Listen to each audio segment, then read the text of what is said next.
Hi class.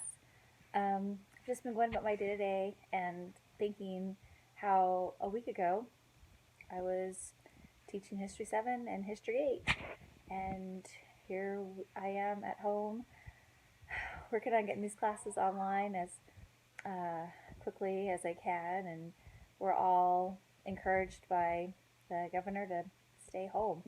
I would not have seen that a week ago. So anyway, I just wanted to check in, let you all know I'm working on the classes. We'll have things up um, ready to go for y'all when our classes resume.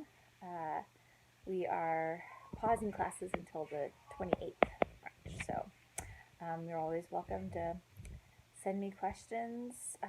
Keep working on the reading if you want. If not, that's okay too. That's part of the point of having classes paused, is we're all kind of adjusting to what life looks like over these next few weeks. Anyway, again, just wanted to let y'all know I'm thinking about you. All of my classes, not just the two that I'd be teaching today, and hope you're well. Bye-bye.